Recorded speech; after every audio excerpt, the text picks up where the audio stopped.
We all dream of starting something for ourselves, of creating a life that's more than just a daily grind. Yet for most of us, the 9 to 5 job is a necessary means to cover expenses and pay the bills. By the time the workday ends, the only time we truly have is the evening. But often, exhaustion wins. We end up scrolling endlessly through TikTok or our favorite apps until sleep takes over. I know this all too well. I was once trapped in that cycle, watching my evenings slip away without purpose. But then, I discovered a few transformative strategies that completely changed how I spend my nights. What I learned turned my evenings from wasted time into a powerful period for self renewal, creativity, and growth. I'll be sharing those insights with you. Practical, relatable steps that work with your natural energy and schedule. So you can finally reclaim your evenings and start building the life you've always wanted. Chapter 1: The Transitioning.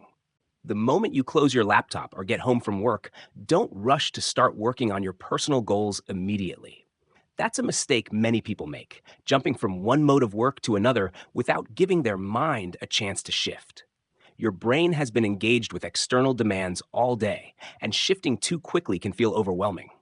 Instead, create a brief transition period. Sit down, even if just for a few minutes, and let yourself mentally shift. Acknowledge that work is done. Now, this is your time. Think about where you left off yesterday. What's the next step? What needs to be done tonight? Or if you're just starting, what should your project be? This small moment of reflection prevents you from feeling scattered and makes the transition smoother. The way I do mine, I sit still for 2 minutes and remind myself, work is over. Now I'm building for myself. Then I mentally walk myself through my progress so far. I picture my task list, not as an overwhelming weight, but as a clear sequence. Chapter 2: The Wind Down Routine. Before diving into deep work, take a moment to ground yourself.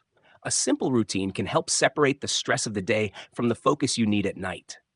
This could be as simple as stretching, making tea, or listening to calming music. The goal is to calm your mind, not to relax to the point of sleep, but enough to refocus your energy on what you truly want to build. For me, I like to make a cup of tea, sit for a minute, and let go of any tension from the day. This signals to my brain, work mode is off, creation mode is on. The key is finding a small ritual that works for you, something that doesn't take time but shifts your mental state. Chapter 3: Setting the Focus. When your time is limited, clarity is everything. Instead of trying to tackle everything at once, break your work into clear sections. Ask yourself, what's the one thing I need to get done tonight? Not 5 things, not 3, just one. Maybe it's drafting an outline, researching a new idea, or finishing a small piece of a larger project. Keep it simple. Having a task list helps. Whenever I start a new project, I create one. Not a complicated spreadsheet, just a list of key steps. I write down the idea as a topic, then list everything I think needs to be done. I also set a dedicated work time. And when working, I like to write down my task for the night in one sentence. Tonight, my only task is to finish section 2. That way, there's no overthinking. I sit down, look at it, and get straight to work. No wasted time deciding what to do. This small habit removes hesitation and builds momentum. Here's a helpful tip. When planning your tasks, don't set a workload so large that you might not finish. Instead, set a small, manageable goal, something you can complete before your scheduled time is up. If you finish early, you can always do more. But if you overcommit and don't finish, it drains your energy and motivation. Keep it light. Keep it sustainable. Chapter 4: Getting into the work. Now comes the moment of action.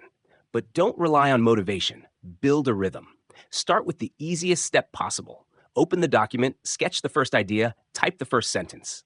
The hardest part is always beginning, but once you start, momentum takes over.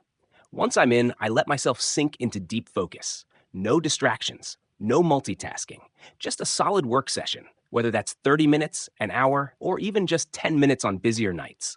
What matters isn't how much time you spend, it's the consistency, you showing up every night. Chapter 5: The Closing Ritual. When your work session is over, don't just abruptly stop. Take a minute to wrap up properly. Summarize what you did. Write a quick note about what's next. This way, when you return tomorrow, you're not starting cold. You're picking up exactly where you left off. I like to end my sessions by noting something simple, like, next step, finish section 2.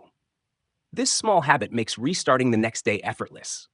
And interestingly, throughout the day, new ideas start flowing into my mind about that next step. It keeps me engaged, even when I'm not actively working. Then, I deliberately step away. Work for the night is done. I acknowledge my progress, breathe, and allow my mind to rest.